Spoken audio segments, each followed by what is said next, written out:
Biruin mo, palpak ang blood control dito sa ating bansa. Binaha ang Luzon, ang mga buwang na congressman na si Abante, ang iniimbestigahan niya ang Davao. Kung hindi ba naman kayo mga utak-hipon, bakit sa Luzon ang may baha, sa Davao ang iniimbestigahan niyo? Bakit ko sinasabi na si Abante ay utak-hipon? Dahil ang hipon, nagpalo ang tae pati utak na hindi niya kayang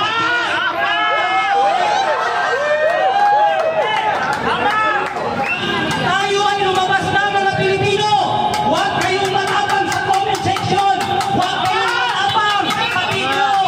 Lumabas kayo at tuloy natin si Bongbong Marcos na Malacanang dahil siya ang ulo ng mga buhay. Sino ba ang pangulo natin na nagmalasakit sa atin? Hindi ba si Duterte? Ang daming kabataan galit kay PRRD, pero hindi ko alam kung bakit sila galit kay PRRD.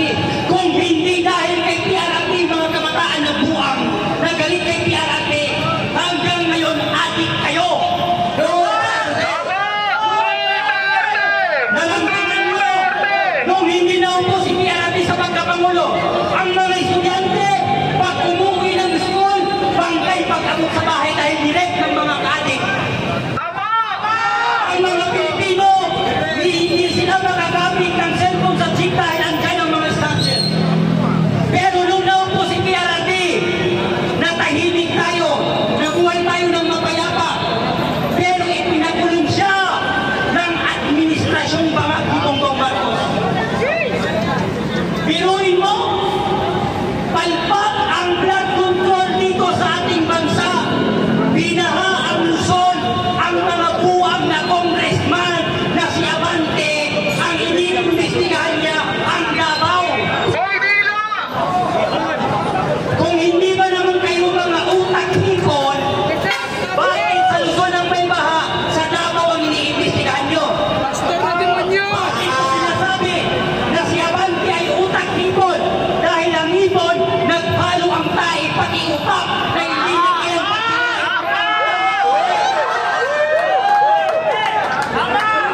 kaya, ito ang payo ko kay Abante na appointed son si Garcia, isa kang utak-hipon.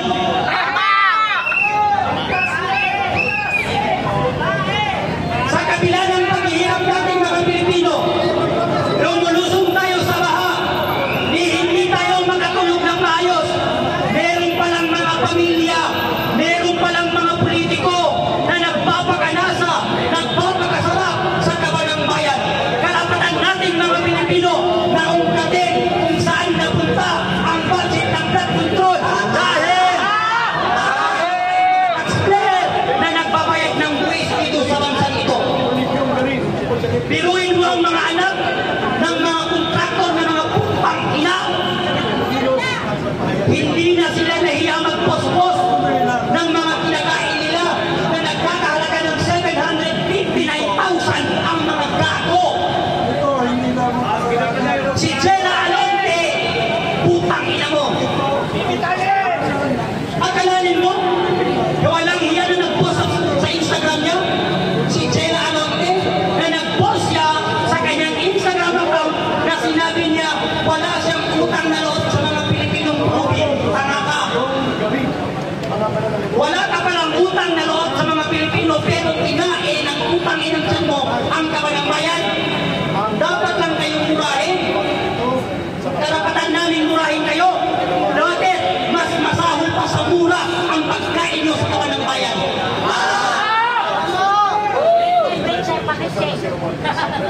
Gayahin natin ang Indonesia mga Pilipino.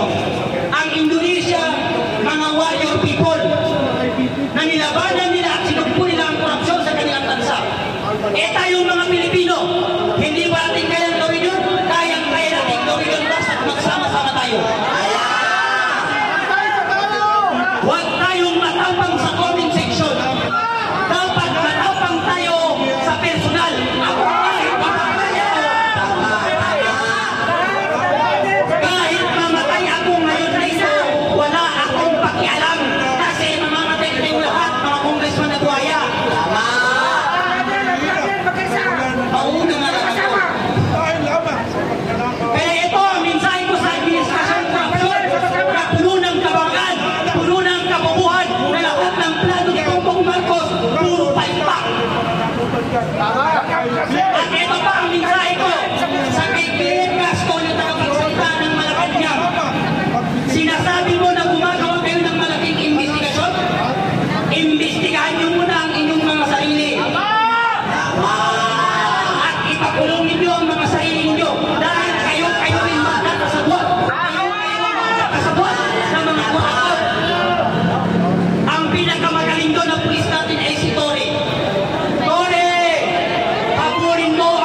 sumpo.